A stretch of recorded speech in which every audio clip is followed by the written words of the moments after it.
Sir ನಾವು ಮೂಲತಃ ಕೃಷಿಕರೇನಲ್ಲ, ನಮ್ಮ ತಂದೆಯವರು ನಿವೃತ್ತಿ ಶಿಕ್ಷಕರು. ನಾವು ಕೂಡ ಅಂದರೆ ನಮ್ಮ ತಂದೆಯವರು ಇಲ್ಲಿಗೆ ನಿವೃತ್ತಿ ಆದಮೇಲೆ 81ರಲ್ಲಿ ಊರಿಗೆ ಬಂದರು. ಆವಾಗ ಈ ಜಮೀನನ್ನು ನಾವು ಖರೀದಿ ಮಾಡಿ ಕೃಷಿ ಮಾಡಲಿಕ್ಕೆ ಪ್ರಾರಂಭ ಮಾಡಿದ್ವಿ ಸರ್. ಅವಾಗನಿಂದಲೂ ಕೂಡ ನನಗೆ ಕೃಷಿ ಬಗ್ಗೆ ಭಾಳ ಆಸಕ್ತಿ ಇತ್ತು. ದನ ಕರುಗಳ ಬಗ್ಗೆ ಒಡನಾಟ ಮತ್ತು ಕೃಷಿ ಬದುಕಿಗೆ ಅವತ್ತೇ ನಾನು ಹೊಂದ್ಕೊಂಬಿಟ್ಟೆ. ಓದಿಗಿಂತ ಹೆಚ್ಚು ನಾನು ಕೃಷಿಗೆ ಒಂದು ಆಸಕ್ತಿ ಕೊಟ್ಟು ಇದನ್ನು ಮಾಡಿದೆ ಸರ್. ಮತ್ತು ನಾವು ಹಿಂಗೆ ಒಣ ಬೇಸಾಯದಲ್ಲೇ ಕೃಷಿ ಮಾಡ್ತಾಯಿದ್ವಿ. ನಮ್ಮ ಸಾಕಷ್ಟು ದನಗಳು ಎಮ್ಮೆಗಳೆಲ್ಲ ಇತ್ತು ಸರ್. ಅವಾಗಲೂ ಕೊಟ್ಟಿಗೆ ಗೊಬ್ಬರ ಸಾಕಷ್ಟು ಹಾಕ್ತಾಯಿದ್ವಿ. ರಾಸಾಯನಿಕ ಕಡಿಮೆನೇ ಬಳಸ್ಕೊಂಡು ಮಾಡ್ತಾಯಿದ್ವಿ. ಆದರೆ 98ರಲ್ಲಿ ನಾವು ಬೋರ್ವೆಲ್ ಹಾಕಿಸಿದಾಗ ನಾವು ಸ್ವಲ್ಪ ಆವಾಗ ಈ ರಾಸಾಯನಿಕಗಳನ್ನ ಒಳಸರಿಗಳನ್ನ ಸ್ವಲ್ಪ ಜಾಸ್ತಿ ಮಾಡಿ, ಯಾಕೆಂದರೆ ನೀರಾವರಿ ಆಯಿತು. ಆಗ ನಾವು ರಾಸಾಯನಿಕಗಳನ್ನ ಹಾಕ್ಲಿಕ್ಕೆ ಪ್ರಾರಂಭ ಮಾಡಿದ್ವಿ. ಮತ್ತು ಆಗ್ತಾ ಭೂಮಿನಲ್ಲಿ ಏನು ಇದೆಲ್ಲ ತುಂಬ ಒಂಥರ ಈ ಫಲವತ್ತಾದ ಭೂಮಿ ಏನಿರಲಿಲ್ಲ. ನಾವು ರಾಸಾಯನಿಕ ಹಾಕಿ ಫಲವತ್ತು ಮಾಡೋಣ ಅನ್ನೋ ಒಂದು ಕಾನ್ಸೆಪ್ಟ್ ನಮಗೆ ಅಂದರೆ ಅರಿವಿರಲಿಲ್ಲ. ಇದ್ರ ಬಗ್ಗೆ ಕೃಷಿ ಬಗ್ಗೆನೇ ಒಂದು ಮಾಹಿತಿ ಇರಲಿಲ್ಲ. ಸುಮ್ಮನೆ ಏನೋ ಎಲ್ಲರೂ ಮಾಡ್ತಾರೆ ನಾವು ಮಾಡ್ತೀವಿ ಅನ್ನೋ ಒಂದು ಇದರಲ್ಲಿದ್ವಿ. ಹೀಗೆ ಮಾಡ್ತಾ ಇರ್ಬೇಕಾದ್ರೆ 2005ರಲ್ಲಿ ನಮಗೆ ಸುಭಾಷ್ ಪಾಳ್ಯೇಕರ್ ಅವರು ತುಮಕೂರಿನಲ್ಲಿ ಒಂದು ಕಾರ್ಯಾಗಾರ ಮಾಡಿದರು sir. Birla auditorium, engineering college Siddaganga institute ಇದೆಯಲ್ಲ ಸರ್, ಅಲ್ಲಿ ಬಿರ್ಲಾ ಆಡಿಟೋರಿಯಮಲ್ಲಿ ಒಂದು 5 ದಿವಸದ ಕಾರ್ಯಾಗಾರ ಮಾಡಿದ್ರು ಸರ್. ಮತ್ತು ನಾನು ಆ ಕಾರ್ಯಾಗಾರಕ್ಕೆ ಹೋಗಿ 5 ದಿನಗಳ ಕಾಲ ಅವರ ಒಂದು ಪ್ರವಚನವನ್ನು, ಅವರ ಒಂದು ಕೃಷಿ ಮಾಹಿತಿಗಳನ್ನು ತಿಳ್ಕೊಂಡು ನಾವು ಇದಕ್ಕೆ ಕನ್ವರ್ಟ್ ಆಗಿ ಭಾಳ ಅದ್ಭುತವಾದಂಥ ಒಂದು ಮಾಹಿತಿಯನ್ನು ಕೊಟ್ಟರು. ಅಲ್ಲಿಂದ ನಾನು ಆ ಒಂದು ಕಾರ್ಯಾಗಾರವನ್ನು ಮುಗಿಸ್ಕೊಂಡು ಬಂದ ತಕ್ಷಣ ಆ ಕಾರ್ಯಪ್ರವೃತ್ತನಾಗಿ ಈ ನೈಸರ್ಗಿಕ ಕೃಷಿ ಪದ್ಧತಿಯನ್ನು ಯಾವ ರೀತಿ ಮಾಡಬೇಕು ಅನ್ನೋ ವಿಚಾರವಾಗಿ ಅದನ್ನು ತಿಳ್ಕೊಂಡು ಬಂದಿದ್ವಲ್ಲ. ನಾವು ಮೊದಲು ಒಟ್ಟಿಗೆ ನೀರು ಹಾಯಿಸ್ತಾ ಇದ್ವಿ. ಆಗ ನೀರನ್ನು ಆಲ್ಟರ್ನೇಟಿವ್ ಮಾಡಲಿಕ್ಕೆ 2 ಗಿಡದ ಮಧ್ಯೆ ಕಾಲ್ಯ ಮಾಡಿವಿ ಸರ್. 2 ಅಡಿ ಅಗಲ, ಅರ್ಧ ಅಡಿ ಆಳ, 2 ಗಿಡದ ಮಧ್ಯೆ ಸೆಂಟ್ರಿಗೆ ಆ ಕಡೆ ಈ ಕಡೆ ಗಿಡ ಬಿಟ್ಕೊಂಡು ಮಧ್ಯೆ ಕಾಲ್ಯ ಮಾಡಿ ಆ ಕಾಲ್ಯಗೆ ನೀರು ಕೊಡೋದು. ಮತ್ತು ಮಲ್ಚಿಂಗ್ ಸಿಸ್ಟಮ್ ಮಾಡಿವಿ ಸರ್. ಸೊಪ್ಪು ಸೇದೆ ಹಾಕಿ ಮಲ್ಚಿಂಗ್ ಮಾಡಿವಿ. ಸ್ವಲ್ಪ ಗಿಡಗಳೆಲ್ಲ ಸ್ವಲ್ಪ ಹಳದಿ ಕಲರ್ ಇತ್ತು ಸರ್. ಒಂದು ತಿಂಗಳಿಗೇ ಫುಲ್ ಗ್ರೀನಿಶ್ ಬಂದ್ಬಿಡ್ತು ಸರ್. ಭಾಳ ಅದ್ಭುತವಾದಂಥ ಒಂದು ಮಿರಾಕಲ್ ಟೈಪ್ ಆಗೋಯ್ತು. ಏನು ಇಷ್ಟೊಂದು ಅದ್ಭುತವಾಗಿ ಇದಾಯ್ತಲ್ಲ ಅಂತಬಿಟ್ಟು ಅವತ್ತಿನಿಂದ ಕೂಡ ನಾನು ರೆಗ್ಯುಲರ್ ಆಗಿ ಒಂದು ಜೀವಾಮೃತ ಮಾಡಲಿಕ್ಕೆ ಸ್ಟಾರ್ಟ್ ಮಾಡಿದೆ. ಸ್ವಲ್ಪ ಮನೇಲಿ ವಿರೋಧ ಬಂತು ಸರ್. ನಮ್ಮ ತಂದೆಯವರು ಇದೆಲ್ಲ ಮಾಡಿದ್ರೆ ಆಗಲ್ಲಪ್ಪ ನಮಗೆ ಹಾಗೆ ಹೀಗೆ ಅಂತ ಹೇಳ್ಬಿಟ್ಟು ವಿರೋಧ ವ್ಯಕ್ತಪಡಿಸಿದರು. ಆದರೆ ನಾವು ನಿಧಾನವಾಗಿ ಅವ್ರನ್ನ ಕನ್ವಿನೆನ್ಸ್ ಮಾಡಿ, ಇಲ್ಲ ನಾವು ಮಾಡ್ತೀನಿ, ಇದರಲ್ಲಿ ಏನು ತೊಂದರೆ ಇಲ್ಲ, ನಮಗೆ ಭೂಮಿ ಫಲವತ್ತಾಗುತ್ತೆ, ಅದರಿಂದ ನಮ್ಗೆ ಒಳ್ಳೆ ಪ್ರಯೋಜನ ಆಗುತ್ತೆ, ಬಿಟ್ಟರೆ ಇದು ಲಾಸ್ ಆಗೋಂಥ ಮೆಥಡ್ ಏನಿಲ್ಲ, ನಾವು ಆಗ್ತಕ್ಕಂಥ ಇನ್ವೆಸ್ಟ್ಮೆಂಟು ಏನಿಲ್ಲ ಇದಕ್ಕೆ ಅಂತೇಳಿ ನಾವು ಆವಾಗ ಕನ್ವರ್ಟ್ ಆದ್ವಿ ಸರ್. ತದನಂತರ ದಿನಗಳಲ್ಲಿ ಇದಕ್ಕೆ ಬಾಳೆ ಹಾಕಬೇಕು ಅಂತ ಹೇಳ್ಬಿಟ್ಟು ಪ್ಲ್ಯಾನ್ ಮಾಡಿ ಮಲ್ಟಿ ಕ್ರಾಪ್ ಆಗಿ ಸ್ವಲ್ಪ ಬಾಳೆನೂ ಹಾಕ್ಕೊಂಡು ಇದು ಮಾಡಿದ್ವಿ ಸರ್. ಬಟ್ ಭಾಳ ವರ್ಷ ಆಯಿತು, ಅದು ಬಾಳೆ ಕಾರಣಾಂತರಗಳಿಂದ ತೆಗೆದುಬಿಟ್ಟು ಈಗ ಮನೆ ಬಳಕೆಗೆ ಮಾತ್ರ ಬರ್ತಾ ಇದೆ. ಮತ್ತು ಈ ಒಂದು 3 ವರ್ಷದ ಹಿಂದೆ ಈ ಒಂದು ಕಾಳುಮೆಣಸು ಹಾಕಬೇಕು ಅನ್ನೋ ಒಂದು ಕಾನ್ಸೆಪ್ಟ್ ಬಂತು. ಆಗ ಸುಮಾರು ಒಂದು 100 ಸಸಿ ತೊಗೊಂಬಂದು ಕಾಳುಮೆಣಸನ್ನು ಕೂಡ ನಾವು ಹಾಕ್ಕೊಂಡು ಬಂದ್ವಿ ಸರ್. ಈಗ ಅದು ಕೂಡ ಈಗ ಫಸಲು ಸ್ಟಾರ್ಟ್ ಆಗಿದೆ. ಲಾಸ್ಟ್ ಇಯರ್ ನನಗೊಂದು 10 kg ಆಗಿತ್ತು. ಈ ಸಾರಿ ಇನ್ನೂ ಸ್ವಲ್ಪ ಜಾಸ್ತಿ ಆಗೋ ಒಂದು ಸಾಧ್ಯತೆ ಇದೆ. ಹಾಗಾಗಿ ಈ ನೈಸರ್ಗಿಕ ಕೃಷಿ ನನ್ನ ಕೈ ಹಿಡಿತು ಅಂತ ಹೇಳೋದ್ರಲ್ಲಿ ಯಾವುದೇ ತಪ್ಪಿಲ್ಲ ಸರ್. ಈ ಒಂದು 16 ಕುಂಟೆ ಜಾಗದಲ್ಲಿ ಈಗ ನಾನು ಈ ಒಂದು ತೋಟದಲ್ಲಿ, ದೊಡ್ಡ ತೋಟ ಇದು, ಅಂದರೆ 2002ರಲ್ಲಿ ಕಟ್ಟಿರ್ತಕ್ಕಂಥ ತೋಟ. ಇದಕ್ಕೆ ನಾನು ಸ್ವಲ್ಪ ಇಡೀ ನನ್ನ ಜಮೀನೆಲ್ಲ ನ್ಯಾಚುರಲ್ಲೇ ಅಡಾಪ್ಟ್ ಮಾಡ್ಕೊಂಡ್ರೆ, ಸಂಪೂರ್ಣವಾಗಿ ಸಾವಯವಕ್ಕೆ ಮತ್ತು ನೈಸರ್ಗಿಕಕ್ಕೆ ಅಡಾಪ್ಟ್ ಮಾಡ್ಕೊಂಡ್ಬಿಟ್ಟಿದ್ದೀನಿ. ನಾನು 19 ವರ್ಷ ಆಯಿತು ಯಾವುದೇ ರೀತಿಯಾದಂಥ ರಾಸಾಯನಿಕಗಳಾಗಲಿ, ಪೆಸ್ಟಿಸೈಡ್ ಆಗಲಿ, ಔಷಧಿಗಳನ್ನ ನಮ್ಮ ಇದಕ್ಕೆ ನಾನು ತೊಗೊಂಬಂದು ಹಾಕಿಲ್ಲ. ನಂತರ ಇದಕ್ಕೆ ಜೀವಾಮೃತಗಳನ್ನ ನಾವು ಯಥೇಚ್ಛವಾಗಿ ಕೊಡ್ತೀವಿ. ಮತ್ತು ಇತ್ತೀಚೆಗೆ ಒಂದು ಗೋಪಾಲ್ ಬಾಯ್ ಸುತಾರಿ ಅಂತ ಹೇಳ್ಬಿಟ್ಟು ಅಹಮದಾಬಾದ್ನವರು ಅವರೊಂದು ಕಲ್ಚರ್ ಕಂಡುಹಿಡಿದಿದೆ ಸರ್, ಗೋಕೃಪಾಮೃತ ಜಲ ಅಂತ ಹೇಳ್ಬಿಟ್ಟು. ಅದನ್ನು ಕೂಡ ನಾನು ಅಪ್ಲೈ ಮಾಡ್ತಿದ್ದೆ. ಅದು ಕೂಡ ಒಳ್ಳೆ ರಿಸಲ್ಟ್ ಇದೆ ಸರ್. ಹಾಗಾಗಿ ನನಗೆ ಇಲ್ಲಿ ಈ ಬೇರೆಯವರು ಮಾಡ್ತಕ್ಕಂಥ ಕೃಷಿಗೂ ನನ್ನ ಕೃಷಿಗೂ ಲಾಟ್ ಆಫ್ ಡಿಫ್ರೆನ್ಸ್ ಇದೆ. ಬೇರೆಯವರು ಒಳಸುರಿಗಳನ್ನು ಯಥೇಚ್ಛವಾಗಿ ತಂದಾಕ್ತಾರೆ ಸರ್. ಗೊಬ್ಬರಗಳಾಗ್ತಕ್ಕಂಥದ್ದು, ಕೊಟ್ಟಿಗೆ ಗೊಬ್ಬರ ಆಗ್ತಕ್ಕಂಥದ್ದು, ರಾಸಾಯನಿಕ ಮೂಟೆ ಗೊಬ್ಬರ ಆಗ್ತಕ್ಕಂಥದ್ದು, ಮತ್ತು ಏನೋ ಫಿಲ್ಟ್ರ್ ಗೊಬ್ಬರ ಆಗ್ತಕ್ಕಂಥದ್ದು, ಏನೆಲ್ಲ ಮಾಡ್ತಾರೆ. ಆಮೇಲೆ ಮಣ್ಣು ಒರೆಸ್ತಕ್ಕಂಥದ್ದು, ಉಳುಮೆ ಮಾಡಿಸೋದು, ಇದೆಲ್ಲ ಅವೈಜ್ಞಾನಿಕವಾಗಿರ್ತಕ್ಕಂಥ ಒಂದು ಪದ್ಧತಿ ಅಂತ ನಾನು ಭಾವಿಸ್ತೀನಿ. ಯಾಕೆಂದರೆ ಗಿಡಗಳಿಗೆ ಯಾವುದೇ, ಈಗ ನಾವು ಕಾಡಲ್ಲಿ ಹೋದಾಗ ಕಾಡಲ್ಲಿ ಯಾರು ಕೂಡ ಉಳುಮೆ ಮಾಡೋದಿಲ್ಲ. ಅದು ನ್ಯಾಚುರಲ್ ಆಗಿ ತನಗೆ ಎಷ್ಟು ಬೇಕೋ ಅಷ್ಟು ಹಣ್ಣನ್ನು ಕೊಡುತ್ತೆ, ಎಷ್ಟು ಬೇಕೋ ಅಷ್ಟು ವಸ್ತು ಕೊಟ್ಟು ಆರಾಮಾಗಿರುತ್ತೆ, ಹೆಲ್ತಿಯಾಗಿರುತ್ತೆ ಗಿಡ. ಹಾಗೆ ನಾವು ಕೂಡ ಒಂದು ಕಾಡನ್ನು ಸೃಷ್ಟಿ ಮಾಡ್ಕೋಬೇಕು, ಇಮೇಜ್ ಮಾಡ್ಕೋಬೇಕು. ಇದು ನಂದು ಕಾಡು, ಇದರಲ್ಲಿ ನಾವು ಬೆಳೆ ತೆಗಿಬೇಕು ಅಷ್ಟೇ ಒಂದು ಕಾನ್ಸೆಪ್ಟ್ ಬಂದಾಗ ನಮಗೆ ಒಳ್ಳೆಯ ಒಂದು ಖರ್ಚಿಲ್ಲದೆ ಒಂದು ಆದಾಯವನ್ನು ತೊಗೊಳೋಕ್ಕೆ ಸಾಧ್ಯ ಆಗುತ್ತೆ ಸರ್. ನಮ್ಮದು 4.5 ಎಕರೆ ಜಮೀನಿದೆ ಸರ್. ಒಟ್ಟು ಈ ಒಂದು ಇದರಲ್ಲಿ 4.5 ಎಕರೆ ಇದೆ. ಇದರಲ್ಲಿ ಈಗ ನಾನು 2 ಎಕರೆ ಅಡಿಕೆ ಮಾಡಿದ್ದೀನಿ. ಇದು ಮೂಲ 2002ರಲ್ಲಿ ಒಂದು 250 ಗಿಡ ಮಾಡಿದ್ದೆ 16 ಕುಂಟೆಯಲ್ಲಿ. ಈಗ ಹೆಚ್ಚಿನದಾಗಿ ಈಗ ಒಂದು 3 ವರ್ಷ 4 ವರ್ಷ ಆಯಿತು ಅದನ್ನೆಲ್ಲ ಇಟ್ಟು. ಮತ್ತು 1 ಎಕರೆ ತೆಂಗಿದೆ, ಮತ್ತು 1 ಎಕರೆ ದಾಳಿಂಬೆ ಮತ್ತು ಪಪ್ಪಾಯಿ ಇಂಟರ್ ಕ್ರಾಪ್ ಮಾಡಿದ್ದೀನಿ. ಇನ್ನೊಂದು ಅರ್ಧ ಎಕರೆ ನಾವು ಸಪ್ರೇಟಾಗಿ ಈ ಮನೆ ಬಳಕೆಗೆ ಏನಾದರೂ ತರಕಾರಿಗಳು ಈ ಥರ ಮಾಡ್ಕೊಳ್ಳೋಕ್ಕೆ ಬಿಟ್ಕೊಂಡಿದ್ದೀವಿ. ಇವತ್ತು ರೈತರು ಏನು ಮಾಡ್ತಾ ಇದ್ದಾರೆ ಅಂದರೆ ಏಕಬೆಳೆ ಪದ್ಧತಿ ಮಾಡ್ತಾ ಇದೀವಿ ನಾವೆಲ್ಲನ. ಅಡಿಕೆ ಇದ್ದರೆ ಅಡಿಕೆ ಒಂದೇ, ತೆಂಗಿದ್ರೆ ತೆಂಗು ಒಂದೇ, ಅದರಲ್ಲಿ ಬೇರೆ ಏನು ಮಾಡಲಿಲ್ಲ. ಈಗ ಉದಾಹರಣೆಗೆ ಅಡಿಕೆ ಏನಾದರೂ ರೇಟು ಬಿದ್ದೋಯ್ತು ಅಥವಾ ಮತ್ತೆ ಇದೇನು ಪ್ರಕೃತಿ ವಿಕೋಪಗಳಿಂದ ಆಗ್ತಕ್ಕಂಥ ಒಂದು ಬದಲಾವಣೆ ಇರುವುದು, ಟೆಂಪರೇಚರ್ ಜಾಸ್ತಿ ಆದಾಗ ಅಡಿಕೆ ಎಲ್ಲ ಇದು ಉದುರ್ತಕ್ಕಂಥದ್ದು, ಮತ್ತೆ ಮಳೆ ಇಲ್ಲದೆ ಸಂದರ್ಭದಲ್ಲೂ ಕೂಡ ಅಡಿಕೆನಲ್ಲಿ ಇಳುವರಿ ಕುಂಠಿತ ಆಗ್ತಕ್ಕಂಥದ್ದು, ಇವೆಲ್ಲ ಸಮಸ್ಯೆಗಳು ಕೂಡ ರೈತನಿಗೆ ಆರ್ಥಿಕವಾಗಿ ಒಂದು ಸಂಕಷ್ಟ ಎದುರಾಗ ಸಾಧ್ಯತೆ ಇರುತ್ತೆ. ಈ ನಾವು ಸಮಗ್ರ ಒಂದು ಕೃಷಿ ಅಳವಡಿಸ್ಕೊಂಡಾಗ ನಮಗೆ ಅಡಿಕೆ ಕೈ ಕೊಟ್ಟರು ಕೂಡ ಕಾಳುಮೆಣಸಿನಲ್ಲಿ ಬರುತ್ತೆ, ಕಾಳುಮೆಣಸಲ್ಲಿ ಕೂಡ ಲಾಭ ಬರುತ್ತೆ. ಕಾಳುಮೆಣಸು ಇದಾಯಿತು ಅಂದರೆ ನಮಗೆ ಸ್ವಲ್ಪ ಬಾಳೆ ಇದೆ, ಬಾಳೆನಲ್ಲೂ ಕೂಡ ನಮಗೆ ಸ್ವಲ್ಪ ಲಾಭ ಬರುತ್ತೆ. ಮತ್ತು ಕೋಕೋ ಮಾಡ್ಕೊಂಡಿದ್ದೀವಿ, ಅದರಲ್ಲೂ ಕೂಡ ನಮಗೆ ಲಾಭ ಬರುತ್ತೆ. ಇವೆಲ್ಲವನ್ನು ಕೂಡ ಸಮಗ್ರವಾಗಿ ಮಾಡಿದಾಗ ನಮಗೆ ಪ್ರತಿಯೊಂದರಲ್ಲೂ ಲಾಭ ಬರೋ ಸಾಧ್ಯತೆ ಇರುತ್ತೆ. ಹಾಗಾಗಿ ಒಂದು 16 ಕುಂಟೆ ಜಮೀನಿನಲ್ಲಿ ಇವತ್ತು ನನ್ನ ಒಂದು ಅನುಭವದಲ್ಲಿ ನಾನು ಹೇಳ್ತಕ್ಕಂಥದ್ದು 4.5 ಲಕ್ಷಕ್ಕೆ ನಾನು ರೀಚ್ ಆಗಿದ್ದೀನಿ ಅಂತ ಹೇಳ್ಬೋದು. 16 ಕುಂಟೆಯಲ್ಲಿ ಇವತ್ತು ಏನು ಇನ್ವೆಸ್ಟ್ಮೆಂಟ್ ಇಲ್ದಲೇ 4.5 ಲಕ್ಷದವರೆಗೂ ರೀಚ್ ಆಗಿದ್ದೀನಿ. ಮುಂದೆ ಇನ್ನೂ ಜಾಸ್ತಿ ಆಗ್ತಕ್ಕಂಥ ಸಾಧ್ಯತೆ ಇದೆ. ಪ್ರತಿ ಗಿಡಕ್ಕೂ ಕಾಳುಮೆಣಸು ಅಂಟಿಸಿದಾಗ 250 ಗಿಡಕ್ಕೆ ಕಾಳುಮೆಣಸು ಅಂಟಿಸಿದಾಗ ನಮಗೆ ಕನಿಷ್ಠ ಪಕ್ಷ 5 ಕ್ವಿಂಟಲ್ ಕಾಳುಮೆಣಸು ಬಂತು ಅಂದರೆ ಇವತ್ತಿನ ದರದಲ್ಲಿ 600 ರೂಪಾಯಿ 1 ಕಿಲೋ ಇದೆ. ಬೇಡ 500 ಹಾಕ್ಕೊಂಡ್ರು ಕೂಡ ನಮ್ಗೆ 2.5 ಲಕ್ಷ ಬರೀ ಇಂಟರ್ ಕ್ರಾಪ್ ಅಂತರ ಬೆಳೆಯಾಗಿ ನಮಗೆ ಬಂತು. ಇದು ಮೂಲ ಬೆಳೆ ಅಡಿಕೆನಲ್ಲಿ ನಮಗೆ ಕನಿಷ್ಠ ಪಕ್ಷ ಅದರಲ್ಲೂ ಕೂಡ 6 ರಿಂದ 7 ಕ್ವಿಂಟಲ್ ಅಡಿಕೆ ಆಗುತ್ತೆ. ಅದು 7 ಕ್ವಿಂಟಲ್ ಅಂದರೆ ಇವತ್ತಿನ ದರ 50,000 ಹಾಕ್ಕೊಂಡ್ರು ಕೂಡ 3.5 ಲಕ್ಷ ಅದಾಯಿತು. ಇದು ಮತ್ತೆ 2.5 ಲಕ್ಷ ಇಷ್ಟಾಯಿತು ನಮ್ಮದು. ಇಲ್ಲ, ಮಣ್ಣು ಪರೀಕ್ಷೆ ಅವಶ್ಯಕತೆ ಇಲ್ಲ ಅನ್ನಿಸುತ್ತೆ ಸರ್. ನನ್ನ ಒಂದು ತಿಳಿದ ಮಟ್ಟಿಗೆ ಭೂಮಿನಲ್ಲಿ ಪೋಷಕಾಂಶಗಳನ್ನು ನಾವು ಒದಗಿಸ್ಬೇಕು, ಮಣ್ಣಿನ ಪರೀಕ್ಷೆ ಅವಶ್ಯಕತೆ ಇಲ್ಲ. ಯಾಕೆಂದರೆ ಈ ನೈಸರ್ಗಿಕ ನಾವು ನಮ್ಮ ತಾಯಿನ ಹೋಗಿ ಪರೀಕ್ಷೆ ಮಾಡಿಸ್ತಕ್ಕಂಥ ಒಂದು ಪದ್ಧತಿ ಬೇಡ. ಇದು ನಮ್ಮ ತಾಯಿ ಇದ್ದಂಗೆ ಮಣ್ಣಿಗೆ ನಾವು ಅಪಾರವಾದಂಥ ಗೌರವ ಕೊಡಬೇಕು. ಅದರಲ್ಲಿ ಸೂಕ್ಷ್ಮ ಜೀವಾಣುಗಳು ಸೃಷ್ಟಿ ಮಾಡಬೇಕು. ನಾವು ಆ ಸೂಕ್ಷ್ಮ ಜೀವಾಣುಗಳನ್ನು ಸೃಷ್ಟಿ ಮಾಡಿಕೊಟ್ಟಾಗ ಭೂಮಿಗೆ ಯಾವ್ಯಾವ ಪೋಷಕಾಂಶಗಳು ಬೇಕು ಅದೆಲ್ಲನೂ ಕೂಡ ಅದೇ ತಗೊಳುತ್ತೆ. ನಾವು ಹೊರಗಳಿಂದ ಮಣ್ಣು ಟೆಸ್ಟ್ ಮಾಡಿಸಿದಾಗ ಕಾರ್ಬನ್ನು ಕಡಿಮೆ ಇರುತ್ತೆ, ಸಾಯಿಲ್ನ ಆಮೇಲೆ ಐರನ್ ಕಂಟೆಂಟ್ಸ್ ಕಡಿಮೆ ಇರುತ್ತೆ, ನ್ಯೂಟ್ರಿಷನ್ಸ್ ಕಡಿಮೆ ಇರುತ್ತೆ ಅಂತ ಹೇಳ್ತಾರೆ. ಬಟ್ ಅವನ್ನೆಲ್ಲ ಅವ್ರೇನು ಹೇಳ್ತಾರೆ, ಸಜೆಸ್ಟ್ ಮಾಡ್ತಾರೆ, ಅವನ್ನೆಲ್ಲ ರಾಸಾಯನಿಕ ರೂಪದಲ್ಲಿ ಕೊಡಿ ಅಂತೇಳಿ ಸಜೆಸ್ಟ್ ಮಾಡ್ತಾರೆ. ಬಟ್ ಇದು ನೈಸರ್ಗಿಕ ಕೃಷಿನಲ್ಲಿ ನಾವು ಜೀವಾಮೃತ ಮತ್ತು ಗೋಕೃಪಾಮೃತ ಕೊಟ್ಟಾಗ ಗೋಕೃಪಾಮೃತದಲ್ಲಿ 68 ಥರದ ಬ್ಯಾಕ್ಟೀರಿಯಾಗಳು 60 ಥರದ ಬ್ಯಾಕ್ಟೀರಿಯಾಗಳು ಇರುತ್ತೆ. ಭೂಮಿಗೆ ಬೇಕಾಗಿರ್ತಕ್ಕಂಥ ಪ್ರತಿಯೊಂದು ಮುಖ್ಯ ಪೋಷಕಾಂಶಗಳಿರ್ಬೋದು ಮತ್ತು ಲಘು ಪೋಷಕಾಂಶಗಳು ಎರಡನ್ನೂ ಕೊಡೋ ಸಾಧ್ಯತೆ ಇರುತ್ತೆ. ಮತ್ತು ಜೀವಾಮೃತ ಕೂಡ ಅದು 16 ಪೋಷಕಾಂಶಗಳನ್ನು ಅದರಲ್ಲಿ ಬೋರನ್ ಕಂಟೆಂಟ್ಸ್ ಇರುತ್ತೆ, ಮತ್ತು ಐರನ್ ಕಂಟೆಂಟ್ಸ್ ಇರುತ್ತೆ, ನೈಟ್ರೋಜನ್ ಕಂಟೆಂಟ್ಸ್ ಇರುತ್ತೆ, ಎಲ್ಲನೂ NPK ಸಾರಜನಕ ಎಲ್ಲನೂ ಕೂಡ ಇರೋದ್ರಿಂದ ಯಾವುದೇ ಭೂಮಿ ಸಾಯಿಲ್ ಟೆಸ್ಟ್ ಮಾಡಿಸೋ ಅವಶ್ಯಕತೆ ಇಲ್ಲ. ಇದು ಭೂಮಿ ಅಂತ ಫಲವತ್ತಾದ ಭೂಮಿ ಅಲ್ಲ. ಇವತ್ತು ನೀವೇ ಗಮನಿಸ್ಬೋದು ನಮ್ಮ ಭೂಮಿ ಎಷ್ಟು ಫಲವತ್ತಾಗಿದೆ. ಇದಕ್ಕೆ ಮಲ್ಚಿಂಗ್ ಸಿಸ್ಟಮ್ ಕೊಡ್ಬೇಕು ನಾವು. ಮುಖ್ಯವಾಗಿ ಮಲ್ಚಿಂಗ್ ಕೊಟ್ಟಾಗ ಇನ್ನೂ ಚೆನ್ನಾಗಿ ಅದ್ಭುತವಾಗಿ ಬರುತ್ತೆ ಸರ್. ಸಸಿ ನಾಟಿ ಮಾಡುವಾಗ ಅಂದರೆ ಮೊದಲೆಲ್ಲ ಉಳುಮೆ ಮಾಡಿ ಇದು ಮಾಡ್ತಿದ್ವಿ. ಈಗ ಈ ನೈಸರ್ಗಿಕ ಕೃಷಿ ಪದ್ಧತಿ ಬಂದಮೇಲೆ ಅಡಿಕೆ ಮೂಲ ಬೆಳೆಯಾಗಿ ಅಡಿಕೆ ಮಾಡುವ ಮಾತ್ರ ನಾವು ಉಳುಮೆ ಮಾಡಿಕ್ಕಿದ್ದಷ್ಟೇ. ಮತ್ತು ಈಗೆಲ್ಲ ಈ ಕಾಳುಮೆಣಸು ಇರ್ಬೋದು, ಬಾಳೆ ಇರ್ಬೋದು, ಕೋಕೋ ಇರ್ಬೋದು, ಕಾಫಿ ಈ ಥರದ್ದು ಹಾಕುವಾಗ ನಾವು ಭೂಮಿ ಹದ ಮಾಡ್ತಕ್ಕಂಥದ್ದಿಲ್ಲ. ಸುಮ್ಮನೆ ಮಣ್ಣು ಆ ಗುಣಿ ಎಷ್ಟು ಅಂದರೆ ಒಂದು ಅರ್ಧ ಅಡಿಯಿಂದ 3/4 ಅಡಿ ಅಷ್ಟೇ ಗುಣಿ ತೆಗೆಯೋದು. ನಾವು ತೆಗೆದ್ಬಿಟ್ಟು ಹಂಗೆ ಅದನ್ನು ಮುಟ್ಬಿಡ್ತೀವಿ ಅಷ್ಟೇ. ಅದಕ್ಕಷ್ಟು ಗೊಬ್ಬರ ಹಾಕಿ ಮಣ್ಣು ಹಾಕಿ 2 ಅಡಿ ಗುಂಡಿ ತೆಗೆದು ಇದೆಲ್ಲ ಅನಾವಶ್ಯಕವಾಗಿ ಬೇಕಾಗಿರ್ತಕ್ಕಂಥ ಒಂದು ಪದ್ಧತಿಗಳು. ನಮಗೆ ಎಷ್ಟು ಆ ಗಿಡದ ಬೇರೆ ಎಷ್ಟಿದೆ ಅಷ್ಟು ಹಾಕಿದ್ರೆ ಸಾಕು. ಮತ್ತು ನಮ್ಮದು ಭೂಮಿ ಸಾಯಿಲ್ ಲೂಸ್ ಇದೆ. ಯಾಕೆಂದರೆ ನಮ್ಮಲ್ಲಿ ಈಗ ನಾವು ಉಳುಮೆ ಮಾಡ್ತಕ್ಕಂಥದ್ದು ಕೇವಲ 2 ಇಂಚ್ ಮಾತ್ರ. ಆದರೆ ನಮ್ಮ ಭೂಮಿನಲ್ಲಿರ್ತಕ್ಕಂಥ ಎರೆಹುಳುಗಳು ಕನಿಷ್ಠ ಪಕ್ಷ ಒಂದು ದಿನಕ್ಕೆ 6 ಅಡಿವರೆಗೂ ಉಳುಮೆ ಮಾಡ್ತಕ್ಕಂಥ ಒಂದಿದೆ. ನಮ್ಮ ಭೂಮಿನಲ್ಲಿ ಎಷ್ಟೇ ಮಳೆ ಬಂದರೂ ಕೂಡ ಒಂದು ಡ್ರಾಪ್ ಕೂಡ ನೀರು ಆಚೆ ಹೋಗಲ್ಲ. ಮತ್ತು ಎಷ್ಟೇ ಮಳೆ ಬಂದರೂ ಕೂಡ ನೀರು ನಿಂತಿರ್ತಕ್ಕಂಥ ಸಾಧ್ಯತೆ ಕಡಿಮೆ. ಎಷ್ಟು ಮಳೆ ಅಂದರೆ ಕೆರೆ ತುಂಬಿದ್ರು ಕೂಡ ಇಲ್ಲಿ ನೀರು ನಿಂತಿಲ್ಲ. ಅಂದರೆ ನಮ್ಮ ಭೂಮಿ ಏನಾಗಿದೆ ಅಂದರೆ ರಂಧ್ರಗಳ ಕಣಜ ಫುಲ್ಲು ಸೂಕ್ಷ್ಮ ಜೀವಾಣುಗಳು ವರ್ಕ್ ಮಾಡ್ತಾ ಇರೋದ್ರಿಂದ ಸುಮಾರು ನೀರೆಲ್ಲ ಭೂಮಿಗೆ ಇಂಗ್ತಕ್ಕಂಥ ಒಂದು ಪದ್ಧತಿ. ಭೂಮಿ ಆರೋಗ್ಯವಾಗಿದ್ದಾಗ ಅದು ನೀರನ್ನು ಹಿಡಿದಿಟ್ಕೊಳ್ಳೋ ಒಂದು ಸಾಮರ್ಥ್ಯ ಜಾಸ್ತಿ ಆಗುತ್ತೆ. ಈಗ ರಾಸಾಯನಿಕ ಕೃಷಿಯಲ್ಲಿ ಏನಾಗುತ್ತೆ ಅಂದರೆ ಈ ನೀರನ್ನು ಹಿಡಿದಿಟ್ಕೊಳ್ಳೋ ಶಕ್ತಿ ಕಳ್ಕೊಂಡು ಇವತ್ತು ಅಂತರ್ಜಲದ ಮಟ್ಟ ಇವತ್ತು 1000 ಅಡಿ 1200 ಅಡಿ ಹೋಗೋದಕ್ಕೆ ಮೂಲ ಕಾರಣನೇ ಅತಿಯಾದ ರಾಸಾಯನಿಕ ಬಳಕೆ. ಇವತ್ತು ಪಂಜಾಬಲ್ಲಿ ನಾವು ನೋಡ್ಬೋದು 1 ಅಡಿ ಗುಂಡಿ ತೆಗೆದ್ಬಿಟ್ಟು 1 ಲೀಟರ್ ನೀರು ಹಾಕಿ 3 ದಿವಸ ಆದರೂ ಅದು ಅಲ್ಲೇ ನಿಂತಿರುತ್ತೆ. ಯಾಕೆಂದರೆ ಭೂಮಿಲಿ ಎಲ್ಲ ಅಲ್ಲಿ ಹೆಂಗೆ ಅಂದರೆ ಭೂಮಿಗೂ ಕೂಡ ಕ್ಯಾನ್ಸರ್ ತರಿಸ್ಬಿಟ್ಟು ಅವ್ರಿಗೆ ಬರೋದಲ್ಲ ಕ್ಯಾನ್ಸರ್ ಅಂತ ಭೂಮಿಗೂ ಕೂಡ ಕ್ಯಾನ್ಸರ್ ಬಂದಿದೆ. ಹಾಗಾಗಿ ಮಣ್ಣನ್ನು ನಾವು ಫಲವತ್ತು ಮಾಡಿದಾಗ ಭೂಮಿನಲ್ಲಿರ್ತಕ್ಕಂಥ ಒಂದು ಸೂಕ್ಷ್ಮ ಜೀವಿಗಳು ನೀರನ್ನು ಹಿಡಿದಿಟ್ಕೊಳ್ಳೋ ಸಾಮರ್ಥ್ಯ ಬರುತ್ತೆ.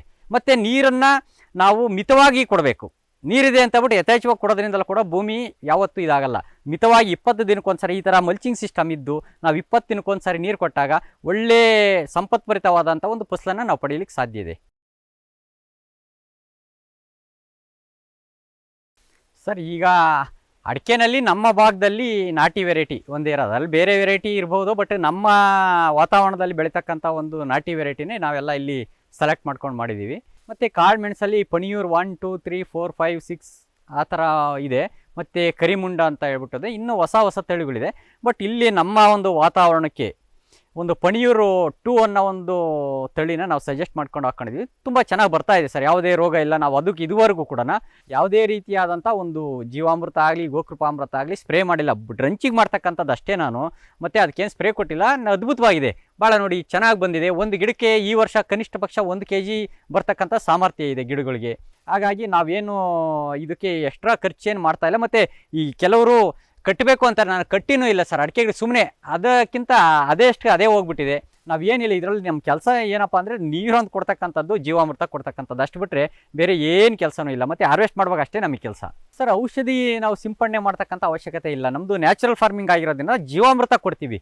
1 ತಿಂಗಳಲ್ಲಿ 1 ಸಾರಿ ಜೀವಾಮೃತ ಕೊಡ್ತೀವಿ, 1 ತಿಂಗಳಲ್ಲಿ 1 ಸಾರಿ ಗೋಕೃಪಾಮೃತ ಕೊಡ್ತೀವಿ. ಅಷ್ಟು ಬಿಟ್ಟರೆ ಬೇರೆ ಏನು ಕೊಡೋ ಅವಶ್ಯಕತೆ ಇಲ್ಲ ಸರ್. ನಮಗೆ ಅಡಿಕೆ ಕೀಳುವಾಗ ಮಾತ್ರ ನಮಗೆ ಕಾರ್ಮಿಕರು ಬೇಕಾಗುತ್ತೆ. ಅಡಿಕೆ ಹಾರ್ವೆಸ್ಟ್ ಮಾಡುವಾಗ ಮಾತ್ರ ನಮಗೆ ಕಾರ್ಮಿಕರು ಬಿಟ್ಟರೆ ಬೇರೆ ಇನ್ಯಾವುದೇ ಸಮಯದಲ್ಲೂ ನಮಗೆ ಕಾರ್ಮಿಕರನ್ನ ಅವಲಂಬಿಸಿಲ್ಲ. ನಮ್ಮ ನೈಸರ್ಗಿಕ ಕೃಷಿನಲ್ಲಿ ಬಂಡವಾಳ ಅಂದರೆ ನಾವು ಇಲ್ಲಿ ಕೇವಲ ಕಾರ್ಮಿಕರಿಗೂ ಮತ್ತು ನಾವು ಜೀವಾಮೃತ ಕೊಡ್ತಕ್ಕಂಥ ಬೆಲ್ಲ ಇಷ್ಟಕ್ಕೆ ಇಲ್ಲಿ ಖರ್ಚು. ಅಂದರೆ ನಮ್ಮ ಮ್ಯಾಕ್ಸಿಮಮ್ಮು ಅಂತಂದರೆ ಒಂದು ಎಕರೆಗೆ ಒಂದು 20,000 25,000 ಖರ್ಚು ಬರ್ಬೋದು ಅಂತ ಇಟ್ಕೋಬೋದು. ಆಮೇಲೆ ನಮಗೆ ಲಾಭ ಮಾತ್ರ ಒಂದು ಎಕರೆ ಪ್ರಮಾಣದಲ್ಲಿ ನಾವು ಕರೆಕ್ಟಾಗಿ ಮೇಂಟೈನ್ ಮಾಡ್ಕೊಂಡೋದ್ರೆ 15 ಕ್ವಿಂಟಲ್ ಅಡಿಕೆ ಕುಯ್ಬೋದು, ಮತ್ತು ಒಂದು 5-6 ಕ್ವಿಂಟಲ್ ಕಾಳುಮೆಣಸು ಕೊಯ್ಬೋದು, ಮತ್ತು ಕೋಕೋ ಒಂದು 2 ಕ್ವಿಂಟಲ್ ಕೋಕೋ ಕುಯ್ಬೋದು. ಮತ್ತು ಬಾಳೆ ಕ್ಲೀನಾಗಿತ್ತು ಅಂದರೆ ಬಾಳೆನಲ್ಲೂ ಕೂಡ ನಮಗೆ ಒಂದು 20-30 ಸಾವಿರ ರೂಪಾಯಿ ಏನು ನಾವು ಕಾರ್ಮಿಕರಿಗೆ ಮತ್ತು ನಾವು ಬೆಲ್ಲಕ್ಕೆ ಜೀವಾಮೃತಕ್ಕೆ ಉಪಯೋಗಿಸ್ತೀವಲ್ಲ, ಅದೆಲ್ಲ ನಮಗೆ ಬಾಳೆಲ್ಲೇ ಬಂದು ಹೋಗ್ಬಿಡುತ್ತೆ. ಬಾಳೆ ಮಾರಿದಾಗ ಬಾಳೆನಲ್ಲೇ ಅದು ನಮ್ಗೆ ಇರುತ್ತೆ. ಇನ್ನು ಕಾಳುಮೆಣಸಿಂದು ಕೋಕೋದು ಅಡಿಕೆದೆಲ್ಲ ನಮಗೆ ಸಂಪೂರ್ಣ ಲಾಭ ಆಗಿ ಉಳಿಯೋ ಸಾಧ್ಯತೆ ಇದೆ. ನಾವು ಅಡಿಕೆನೇ ನಾವೇ ಗೋಟ್ ಹಾಕಿ ನಾವೇ ಬೆಳೆಸಿದ್ದು. ನಮ್ಮ ಸ್ನೇಹಿತರ ಹತ್ರ ಅಡಿಕೆ ಗೋಟು ಹೇಳಿದ್ವಿ, ಅವ್ರು ತೊಗೊಂಬಂದು ಕೊಟ್ಟರು. ನಾವೇ ಸಸಿ ಬೆಳೆಸಿದ್ರೆ ನಮಗೆ ಒಂದು ಅವತ್ತಿನ ಇದರಲ್ಲಿ ಒಂದು ಗೋಟು ₹1ನಂತೆ ಗೋಟ್ ತೊಗೊಂಬಂದು ನಾವು 1 ವರ್ಷ ಅವನ್ನ ನಾಟಿ ಮಾಡಿ ಮತ್ತು ದೊಡ್ಡದಾದ್ಮೇಲೆ ಅವನ್ನ ಹಾಕ್ಕೊಂಡ್ವಿ. ಅದಕ್ಕೆ ನಾವು ಇನ್ವೆಸ್ಟ್ ಮಾಡಲಿಲ್ಲ. ಈ ಕಾಳುಮೆಣಸು ಮಾತ್ರ ನಾವು ಕೊಡಗಿನಲ್ಲಿ ಶನಿವಾರ ಸಂತೆ ಅಂತ ಬರುತ್ತೆ, ಅಲ್ಲಿಂದ ತೊಗೊಂಬಂದಿದ್ದು. ಒಂದು ಸಸಿಗೆ ₹10 ನಾವು ಅಲ್ಲಿ ಕೊಟ್ವಿ, ಮತ್ತು ಟ್ರಾನ್ಸ್ಪೋರ್ಟೇಷನ್ ಎಲ್ಲ ಸೇರಿ ₹15 ಬಿತ್ತು ನಮಗೆ ಇಲ್ಲಿ ಬರುವಾಗ. ಮತ್ತು ಕೋಕೋನು ಕೂಡ ಶಿವಮೊಗ್ಗದಿಂದ ತರಿಸಿದ್ವಿ. ಎಲ್ಲದಕ್ಕೂ ಹಾಕಿದ್ವಿ ಕೋಕೋ. ಬಟ್ ಅದೇನಾಯಿತು ಅಂದರೆ ಸ್ವಲ್ಪ ಯಾಕೋ ಅನಿವಾರ್ಯ ಕಾರಣಗಳಿಂದ ಹೋಗಿ ಒಂದು 20-30 ಗಿಡ ಇದೆ, ಅದರಲ್ಲೂ ಕೂಡ ನಮಗೆ ಲಾಭ ಬರ್ತಾ ಇದೆ. ಯಾವುದೇ ಒಂದು ಸಸ್ಯಗಳು ಇದರಲ್ಲಿ ಇನ್ನೂ ಕೂಡ ಕಾಫಿ ಮಾಡ್ತಕ್ಕಂಥದ್ದಿದೆ, ಏಲಕ್ಕಿ ಮಾಡ್ಬೋದು, ಮತ್ತು ಜಾಕಾಯಿ ಮಾಡ್ತಕ್ಕಂಥದ್ದು. ತೆಂಗಲ್ಲಿ ಹಾಕಿದ್ದೀನಿ ಜಾಕಾಯಿ ಎಲ್ಲನ, ಈಗ 1 ವರ್ಷ ಆಗಿದೆ. ಇವೆಲ್ಲವನ್ನು ಮಾಡಿದಾಗ ನಮಗೆ ಲಾಭ 1 ಎಕರೆನಲ್ಲಿ ಕನಿಷ್ಠ ಪಕ್ಷ 20-25 ಲಕ್ಷ ತಗೊಳ್ಳೋ ಸಾಧ್ಯತೆ ಇದೆ.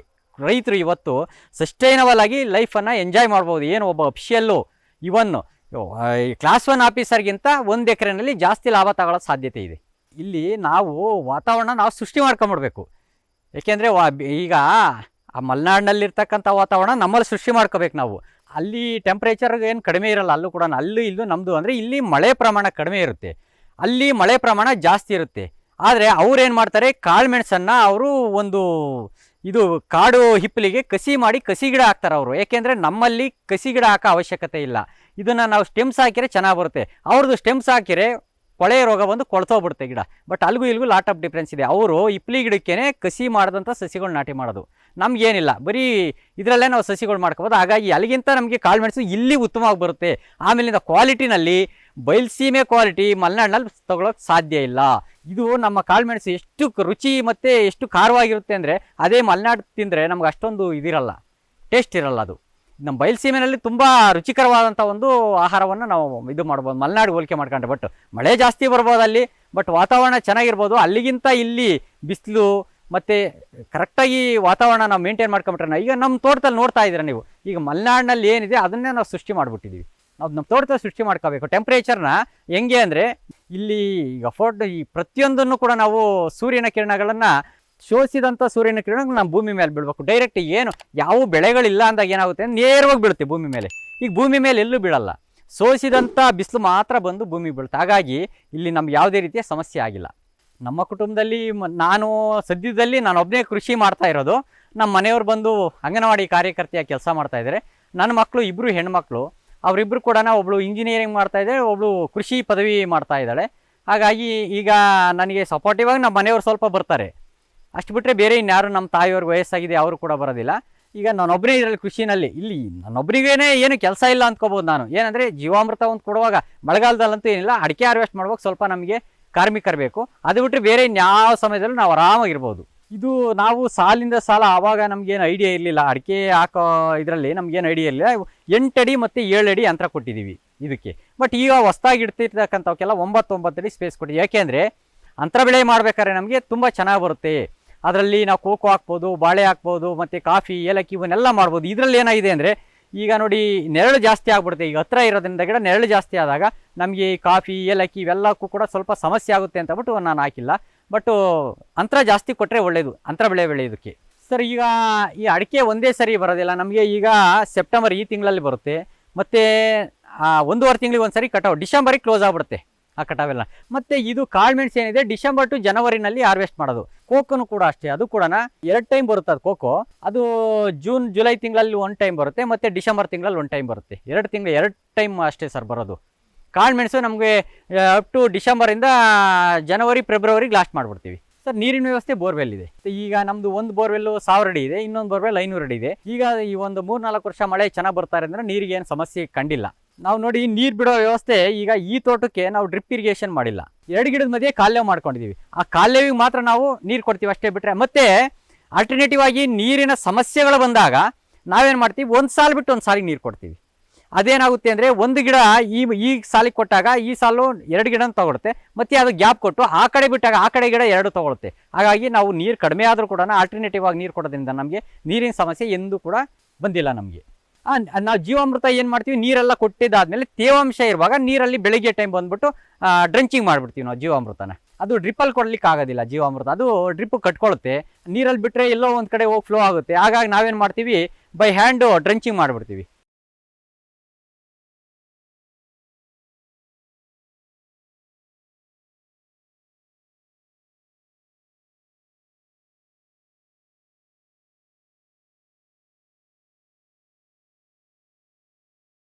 ಈಗ ನಾವು ರೋಗಗಳ ಬಗ್ಗೆ ಮಾತಾಡೋದಾದರೆ ಅಡಿಕೆಗೆ ಸಾಮಾನ್ಯವಾಗಿ ಅಣಬೆ ರೋಗ ಅಂತಕ್ಕಂಥದ್ದು ಬರುತ್ತೆ, ಮತ್ತು ಕೊಳೆ ರೋಗ ಬರುತ್ತೆ, ಮತ್ತು ಹಿಡಿಮುಂಡಿಗೆ ಅಂತ ಹೇಳ್ಬಿಟ್ಟು 3 ರೋಗಗಳು ಸಾಮಾನ್ಯವಾಗಿ ಬರ್ತಕ್ಕಂಥ ರೋಗಗಳು.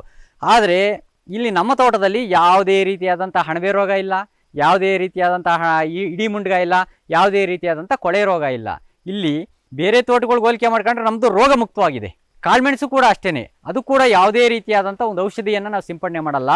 ಭೂಮಿನಲ್ಲಿ ನಾವು ರೆಸಿಸ್ಟೆನ್ಸ್ ಪವರ್, ಈಗ ನಮ್ಮಲ್ಲಿ ಇಮ್ಯುನಿಟಿ ಪವರ್ ಇದ್ದಾಗ ನಮಗೆ ಕಾಯಿಲೆನೇ ಬರೋದಿಲ್ಲ. ಹಾಗೆ ಭೂಮಿಯನ್ನು ಕೂಡ ನಾವು ಫಲವತ್ತು ಮಾಡಿದಾಗ ನಮಗೆ ಯಾವುದೇ ರೀತಿಯಾದಂಥ ರೋಗಗಳು ಕೂಡ ಇದ್ರ ಹತ್ರ ಸುಳಿಯೋದಕ್ಕೆ ಸಾಧ್ಯ ಇಲ್ಲ. ಭೂಮಿ ನಾವು ಫಸ್ಟು ಇಮ್ಯುನಿಟಿ ರೆಡಿ ಮಾಡ್ಕೋಬೇಕು. ನಮ್ಮ ಭೂಮಿನಲ್ಲಿ ಫಲವತ್ತು ಜಾಸ್ತಿ ಮಾಡಬೇಕು. ಫಲವತ್ತು ಜಾಸ್ತಿ ಮಾಡಬೇಕು ಅಂದರೆ ಯಥೇಚ್ಛವಾಗಿ ಮೈಕ್ರೋಬ್ಸ್ ಅಂದರೆ ಸೂಕ್ಷ್ಮ ಜೀವಾಣುಗಳನ್ನು ನಾವು ಡೆವಲಪ್ ಮಾಡಬೇಕು. ಸೂಕ್ಷ್ಮ ಜೀವಾಣುಗಳನ್ನು ಡೆವಲಪ್ ಮಾಡಿದಾಗ ಅವಕ್ಕೆ ಜೀವಿಸೋದಕ್ಕೆ ಒಂದು ಒಳ್ಳೆ ವಾತಾವರಣವನ್ನು ಸೃಷ್ಟಿ ಮಾಡಿಕೊಡ್ಬೇಕು. ಆಗ ಮಾತ್ರ ನಮ್ಮ ಕೃಷಿ ಯಶಸ್ವಿ ಆಗ್ಲಿಕ್ಕೆ ಸಾಧ್ಯ. ನಾವು ಜೀವಾಮೃತ ಬಿಟ್ಟು ಓಪನ್ ಫೀಲ್ಡು ಕ್ಲೀನಿಂಗ್ ಫಾರ್ಮೇಷನ್ ಮಾಡಿಬಿಟ್ಟು ಇದ್ರೆ ಖಂಡಿತ ಅದು ವರ್ಕ್ ಆಗಲ್ಲ. ಮಲ್ಚಿಂಗ್ ಇರಬೇಕು. ಇದು 4 ಚಕ್ರಗಳು ಜೀವಾಮೃತದಲ್ಲಿ. ಒಂದು ಬೀಜಾಮೃತ, ನಾವು ಬೀಜ ನೆಡಬೇಕಾದ್ರೆ ಬೀಜಾಮೃತ ಮಾಡಿ ಬೀಜಾಮೃತದಲ್ಲಿ ಸಂಸ್ಕರಣೆ ಮಾಡಿ ಗಿಡ ಹಾಕ್ತಕ್ಕಂಥದ್ದು 1ನೇ ಮೆಥಡು. 2ನೇದು ಜೀವಾಮೃತ ಮಾಡ್ತಕ್ಕಂಥದ್ದು 2ನೇ ಮೆಥಡು. 3ನೇ ಮೆಥಡು ಆರ್ದ್ರತೆ.